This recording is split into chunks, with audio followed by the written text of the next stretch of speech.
So tell me about your Porsche. It's a 1963 Super Okay. 90. The color is ruby red, and I don't know. How many horsepower? 90. And you bought it when? 8 months ago. And did you do anything to it? Nope.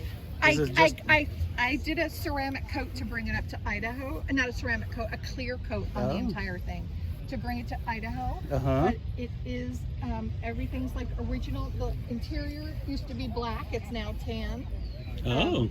But other than that, nope. She's pretty stock for the most part. Very nice. Thank you. What else? Anything else? You have a collection of them? I do. And how many do you have? Now just 3. Oh, just 3. Well, and I never clean them. It's filthy dirty. You can see the dust and the fingerprints. I have a duster in my truck if you want. I have a duster at home and I never use it. And you are Laurie. Yes, hi.